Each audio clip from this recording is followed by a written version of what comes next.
Hello? Yeah, I want to talk about Psalm 20. No, sorry, I take that back. I want to talk about the power of random suggestion. The power of random suggestions or random ideas.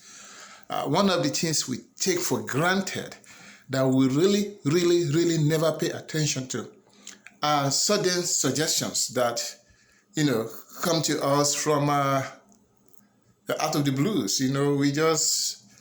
We just feel like an idea just come. Oh, let me go and wash my plate. Or let me go and see Sister Beatrice or Brother James. Or let me just take a walk down the road. And the first question we ask after such suggestion is, of what relevance is it now? Can I put it off? Can I do it later? Can I do it tomorrow? Is timing of essence? Can I shift it? Well, usually the answer is yes. You can put it off. You can shift it. You can do it later. Time is not of essence. It's not time sensitive. Such things, because it doesn't call for urgency. Supposedly, then we'll let them. Just, okay, I'll do it later. You say, okay, I'm going to do it later. But the truth is that, remember in my last video, I said something about the Lord is my shepherd, Psalm 23. And I said that it is not just a psalm for protection. I said that it's all about it's about our total being, our well-being, about total well-being, about our total well-being, safety, security, happiness, joy in matrimony or joy of matrimony, joy in relationship, joy, health. It affects every aspect of our being. But like I said in that video, we were often tempted to limit the potency of Psalm 23 to safety and security, maybe a little bit of provision. But it's complete, total. It's our total well-being. So the reason why I brought that in is that God, we have unconsciously set barriers between ourselves and God. I mean, the extent to which it can operate in our lives. And we have assumed that certain issues are minor and you don't really need God. But anything that inconveniences you or anything that's for your well-being, anything that promotes your joy or sense of accomplishment is of importance to God. That's a fact. You might not know it. You might be sitting down in your car like it happened to me, and I want to make it the foundation of what I'm about to discuss here. Is that God is concerned.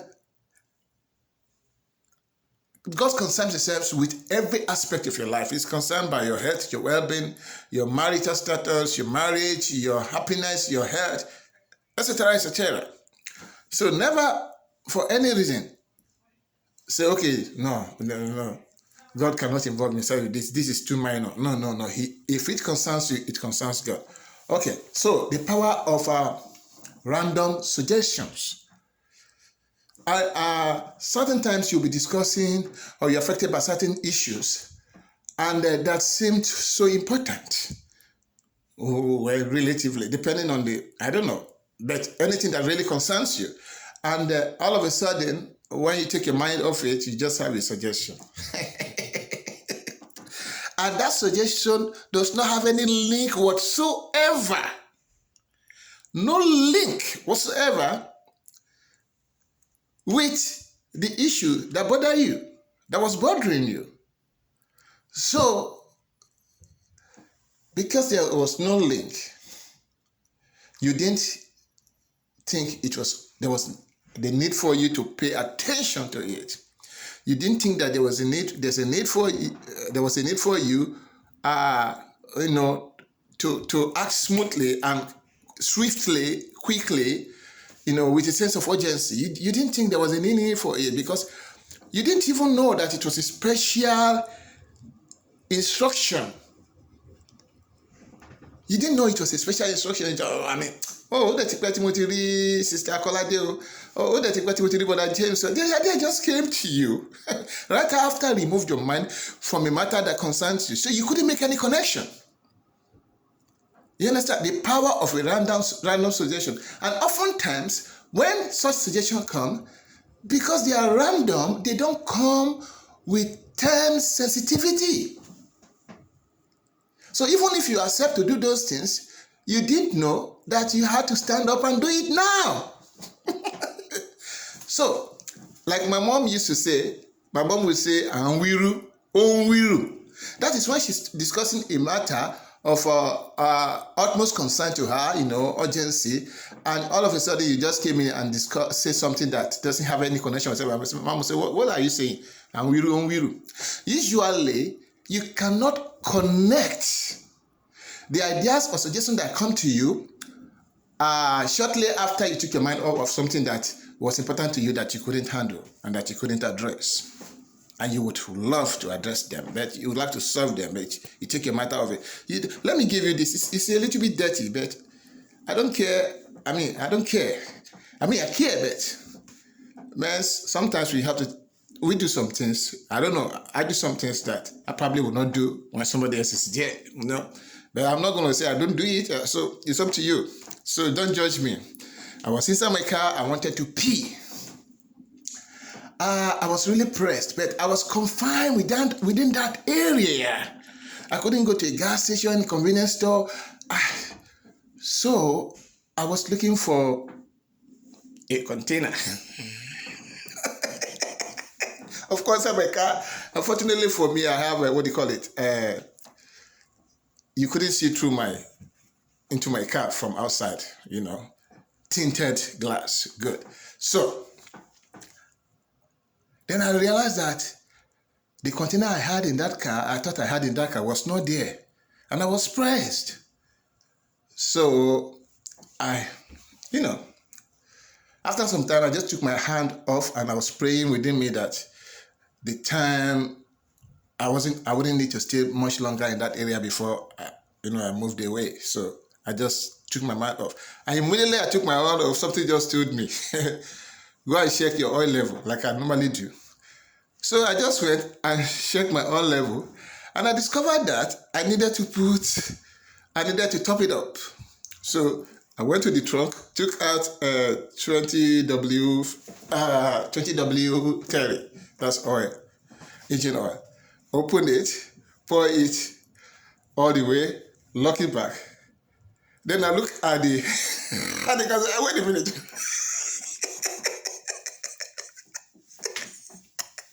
I thought I didn't have a container. What I have now in my hand is container. So I went back inside my car and I just peed inside the container and I just poured it out. That might seem a little bit dirty, but at times it happens. We do things like that. I don't know. I do things like that if I'm on a journey, etc. Anyway, the bottom line was that while I was concerned about being able to pee, being pressed, and I took my mind off it, even though I was still pressed, God didn't take his mind off it. So he led me on the path. I followed that path immediately, and I found in my hand the answer to my question. Now, there are some people, based on the doctrines that they've received, they've been taught all their lives, before they get partners, they want to sleep and dream. Well, all of us are not going to sleep and dream. That's the whole truth. And dream is subject to manipulation, and it could also be, the content of a dream can also be as a result of the content of your heart. So, when you're seated at home and say, "Oh Lord, God, am I just going to be like this forever? Am I going to be alone by myself? Lord God, I need companionship," etc., etc. Shortly after you said that, an idea just came to you. I'm sorry, I don't know why I'm tempted to speak Yoruba in this video. It's been a long time since you saw Brother Kolade or Brother John. Oh, then I should go and see Brother John. You say, yeah, that's one of the evils of procrastination. If you are a procrastinator, I suppose that's the right word, like myself, you lose out on many opportunities. Because when he gave you that idea, it's not connectable to anything useful in your life. God calls it greeting. I can call him, I can do FaceTime with him. But the idea you had was to go and see Brother Kolade, jump up and go and see him and see what will happen. The person that will open the door is going to be Sister Belumi that I just come from. And something will kick in your heart. And the courtesy and the niceness and the culture with which she will say, welcome in Malalejo, you have a visitor, blah, blah, blah. Before you know it, something strikes in your hand. Say, Brother, who is that well-raised lady? Oh, she's my wife's sister. She graduated. Before you know it, you have a connection. And somebody is talking about business opportunities. Oh, I never had business opportunities. Oh, I wish I had business opportunities. Everybody is moving forward. This year, 2021, is my own. You're praying, you're fasting. Okay. But when that random talk comes, pursue it. And somebody will tell me, pursue it, because you do not know. I'm not talking about connectable thoughts. You understand? I'm not talking about when you're thinking about it now, you say, I begin to see, maybe I should go to the cinema. If you're thinking about that might be carnal. I'm talking about when you are done thinking about such an issue, suddenly an idea comes to your mind that is not even connectable, that you cannot connect, that you can't link to what you had been thinking about. Then you stand up and you just go and do it. Then you meet Dangote's son. You don't even know it's Dangote's son. And he was telling somebody how he has problem in a particular field that you specialize on. Then somebody says, this is my brother. I think he knows something about this, blah, blah, blah. You have the next right connection. Ideas that don't seem related often come to our mind, but we waste them. We waste them. And somebody will tell me, okay, what if the idea can be negative? If you are a child of God and ideas come to your heart, it's going to be a great idea. It's going to be a great idea. It's going to be positive. The children of Israel were fighting war. They were fighting war. When everybody was equipping themselves with armor, different kind of armors, David's father and mother, all of them say, make una carry food go. I want to believe that the state provides food for soldiers at war front. I want to believe that the adequate provisions were made for soldiers when they go to battle. So when David's father said, Mama David, please send some food to the soldiers at war front, Papa David would have said, Onwiru. We're talking about the safety of our children. We're talking about the execution of this battle with the hope of success. You are talking about food. They will take care of their feeding. The idea came and they just took the food there. But the reason why God sent them food was because he needed to send David to the war front. And the moment David got to the war front and he had those ungodly, satanic, demonic words from the mouth of Goliath, something happened to him. Sometimes certain suggestions that are not related to our problems often comes to our mind. When they come, stand up swiftly. Don't start saying, Koba, important. It's not important. I can do it later. By the time you go and do it later, Dangote has already gone. By the time you go and sell the food later, Goliath has caught God and gone away with it. And not an opportunity for express for greatness. You're still in the same place. Sometimes, I'm not saying this is a doctrine. I'm not saying that you should take an idea as a doctrine. But what I'm saying is that when you're a child of God, ideas come to you. Do it promptly. Procrastination is evil. And it can sometimes, if not most times, if not as a matter of fact, all the time, frustrate the counsel of God in one's life. So the next time you have an idea to do something, especially when you were not brooding over an issue, you understand, when you are taught, stop thinking about an issue, and an idea just came to you, just go and do it. I hope I'm right. I really hope I'm right. Thank you. Have a nice day. Bye bye.